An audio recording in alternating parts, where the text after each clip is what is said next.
River Community College, formed as an agricultural high school in the 1920s, it would become the first in the state to offer college courses to students in 1921, thus making it the oldest community college in the state. With its crimson-colored roofs and lush green landscape, one can argue that it sits among the most beautiful campuses in the South. With its impressive academic buildings and perfectly manicured sports facilities, it's hard to imagine that it sustained $50 million in damage after Hurricane Katrina in 2005. Just as the water tower stands watch over the new school year, the school turns a page in the history books as the 11th president takes on the task of leading PRCC into the future. As he stated in his first official remarks to the staff at the dawn of the new school year, his energetic and inspiring speech encouraged everyone to operate at 100% commitment, no looking back. It was time to burn the boats, as the famous Hernan Cortez once ordered his men as they arrived on the shores of Mexico. There is no option but to give all you have. And now, to get to know more about our newest president, Dr. Adam Breerwood. Hey everybody, and welcome to this segment of Hometown Hype, where we are here interviewing Dr. Breerwood, who is the new president at PRCC. We had a past president that was there for 17 years, Dr. Lewis. Can you tell us a little bit about that past president and how you feel coming in after him? Sure, Mackenzie, I'll be happy to. Let me begin by saying what an honor to be on Hometown Hype. I'm a big fan and had an opportunity to watch everything last year and over the course of the last couple of years. We're just so proud of you as one of our students. Thank you. And what you've been able to accomplish.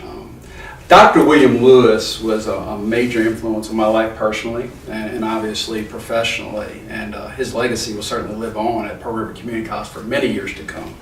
And so he's a somewhat tough guy to follow with all the success and knowledge and expertise that he's had, but I'm certainly up for the challenge. Let's talk a little bit more about you. Okay. What about your childhood growing up?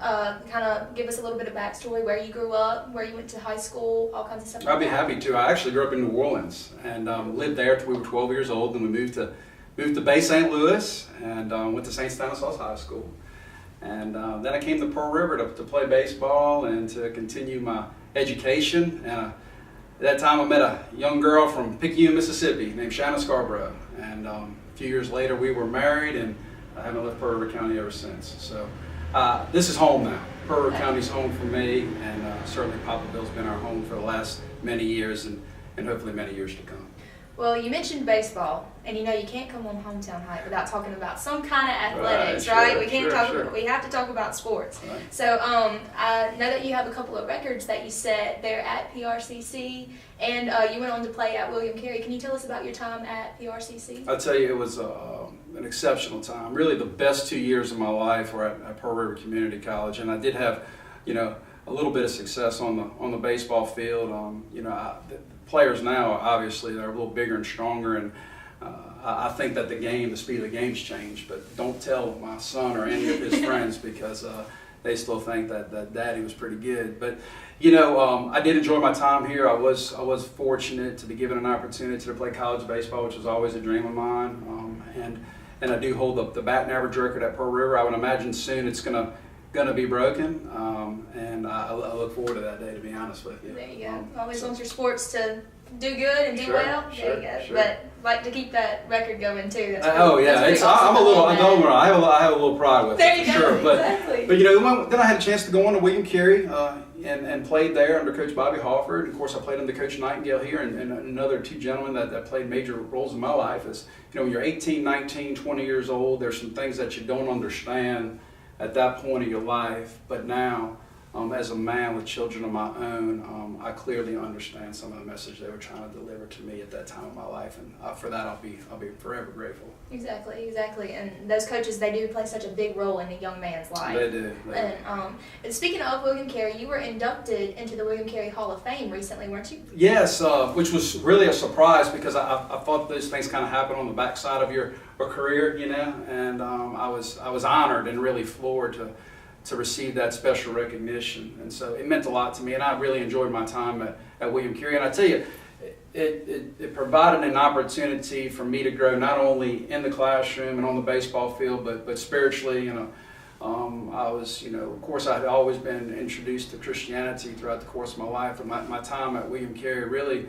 allowed me to look deeper into it, and it really changed my life in a variety of ways. So I loved my time there, and I tell you, William Carey will always hold a very special place in my heart. That's amazing. That's awesome.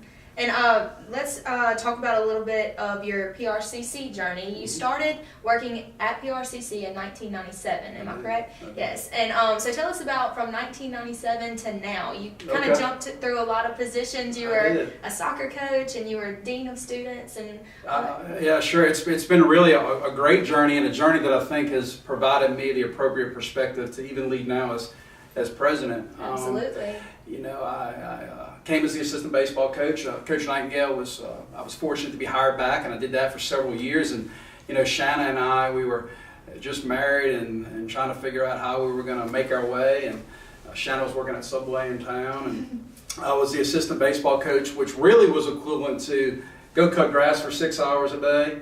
And then after you get finished cutting grass, you could go out on the baseball field. So do some baseball work. That's right, do some baseball work. So we were paid, I think, $1,000 a semester, and I tell you, it was the most fun you can imagine for a young couple to get back to Pearl River Community College, and we had a little house that we rented, and it was a ton of fun. So we started there, and I did that for several years, but then we started to get hungry. We needed to eat, and so we started a soccer. Always got to eat. Yeah, that's right. We started a soccer program. Subway was getting old, So we started a soccer program, and I remember Dr. Alexander, our previous president before Dr. Lewis, he came in and he said, "Listen, we're going to start this soccer program.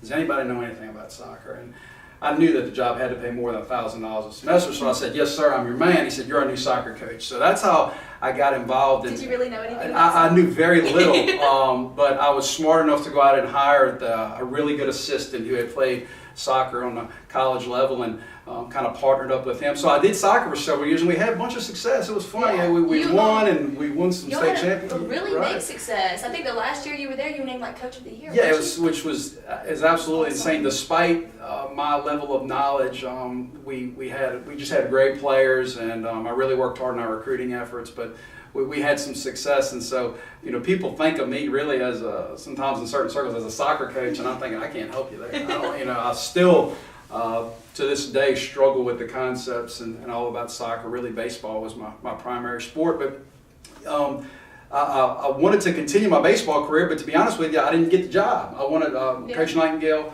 left. I applied for the head job at Pearl River, and they said that they didn't think I was the one, and I was devastated, and I was heartbroken, and I thought about leaving Pearl River, but I didn't. Dr. Lewis had talked to me and said, I think there's some other things out there for you and our administration, and so, yeah, and at the time, at 25 or it's whatever, hard to hear that. It's hard. It's hard to accept that, but I did, and it's been a life-changing experience for me, and so I went to the recruiting office, and I worked in there for a year or two, and then went off to become the dean of students, and did that for 10, 12, 13 years, and slid off into the vice president's position of our main campus in Poplarville, and in April of 2015, I was named president-elect. So I served in that role for a couple of years, and I am honored and really humbled, and I'm in awe of the opportunity that the college and the board of trustees have given me, the support that I've received from people in this community,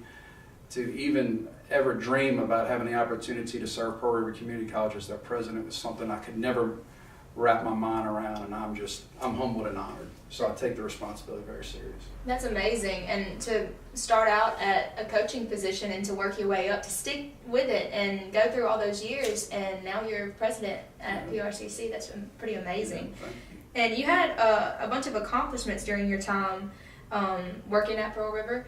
You were selected as one of Mississippi's top 40 business leaders under 40, which I read about how that's a huge deal. That's like a really big deal. And then you were the 2014 PRCC's Administrator of the Year. You had a lot of different things. Can you tell us a little bit about those accomplishments? Sure. Well, the college has really provided me so many opportunities, to receive recognition. And I'll be honest with you, Mackenzie, all I want to do is I want to serve our students. I'm a first generation college student. Nobody in my family had an opportunity to go to college or graduate from college. And my parents that have been tremendous blessings in my life, they've come to me and, at an early age and said, education, education, education. And I see the opportunities that it's provided me in my life. And so all the recognition and things have been humbling.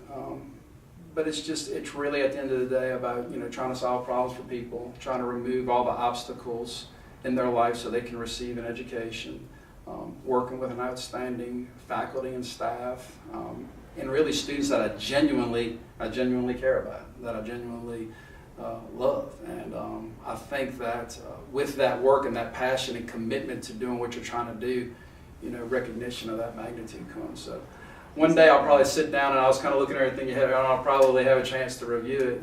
Right now I'm just honored to be in position to make a difference for a lot of young men and women. Absolutely. And you talk about making a difference, and I know that you're very involved with the community of Poplarville. Why don't you tell us a little bit about that? Well, yeah, I'd be happy to. One thing that we've decided, and this is not a knock on any of our former presidents or administrators, but I have teenagers and I have children that go to school at Poplarville. We are forced and happy to be, but we have to be part of the community. We're sitting in the same place you are on Friday night. Exactly. I can promise you, and we're looking forward to it. We're sitting in the same place that you are in the spring out there on the Poplarville baseball field. And so with that comes a sense of responsibility. If we are going to try to push forward our community and try to be a major part as the Breerwood family and as Pearl River Community College, it's in what we do with our actions. It's not just talking about it. So things like the chamber and the Rotary and all those things, I've been involved with over the years, but more importantly, I think just getting to know the people in our community and helping them solve their problems. And this phone rings all day, and my cell phone, and it's usually people from my community, and they need help on something. Yeah. And that's what I think I want people to take away is that, if you call me, I'm going to do my dead level best to help you any way I can as part of this community. So let's talk about the future. You're coming in, this is your first year being the president, and school's going to be up and running. Sure. So what kind of plans, what kind of goals do you have for PRCC this first year? I really want to set a level of expectation for our faculty and staff and our students. I think it's important that they understand that college is a blessing. It's a gift to a lot of people. And so I really think that I need to listen our first year. I need to listen to members of our community. I need to listen to members of our on-campus community, assess situations, decide what we can do and what we can't do. We're facing some real tough economic challenges and tremendous budget cuts right now to the community colleges in the state of Mississippi. And all of our local legislators have been wonderful to us, and they've been great friends to our system and to our school. But we're getting to the point now to where we maybe can't be all things to all people. So we have to decide what is important, not only to the college but to our community. And so over the course of my first year, I plan to listen quite a bit. I plan to get as much feedback as possible and develop strategies that we can do more with less. And so that's really what I'll be working on. What I've always heard too is that if you surround yourself with people that are smarter than you, just like how you were talking about the assistant coach with soccer, that always is a big help. So the faculty plays a tremendous role in that, and your vice president and people like that as well, which I know that you played a big role for Dr. Lewis whenever you were vice president and stuff like that too. Well, you hit the nail on the head. We have an outstanding, cabinet and people that I've known for a long time, and they've made my transition easy because I grew up there. Growing up at Pearl River. I was there at 18 years old and was there for 2 years, left for 2 years, went to William Carey, and came back at 22. And so I've been there now for 20 years in a variety of roles and capacities. And now as the president, and they're treating me that way. They're treating me as the person that's going to create the long-term vision of the college. And all of our faculty and staff have been so supportive, and they're exceptional people, and they work very hard. I wish sometimes we can go behind the scenes and see what they're doing on a daily basis, but there's plenty of people over there that want nothing more than to watch our students succeed. and they're working diligently in that effort every day.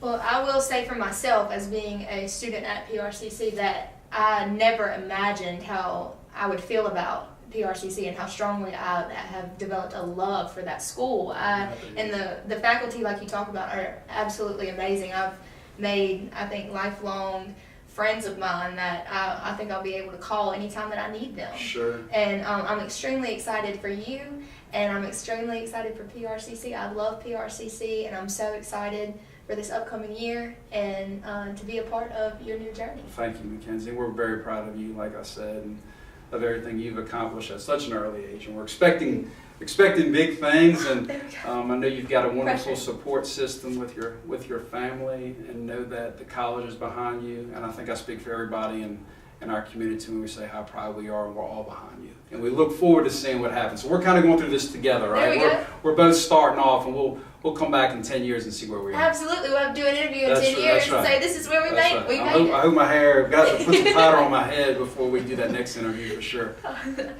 Well, it was very nice getting to talk with you and getting your insight on everything about Dr. Breerwood and PRCC. And thank you so much for being on Hometown Great. Live. Thank you so much. Dr. Breerwood takes on an enormous task of continuing PRCC's distinct heritage while guiding it onto the shores of a new era in leadership. With 3 campuses in Forest, Hancock, and Pearl River County, it will take an army of dedicated individuals to see it into the future. We are proud to know that it is in good hands, and we wish the entire faculty a bright and victorious future.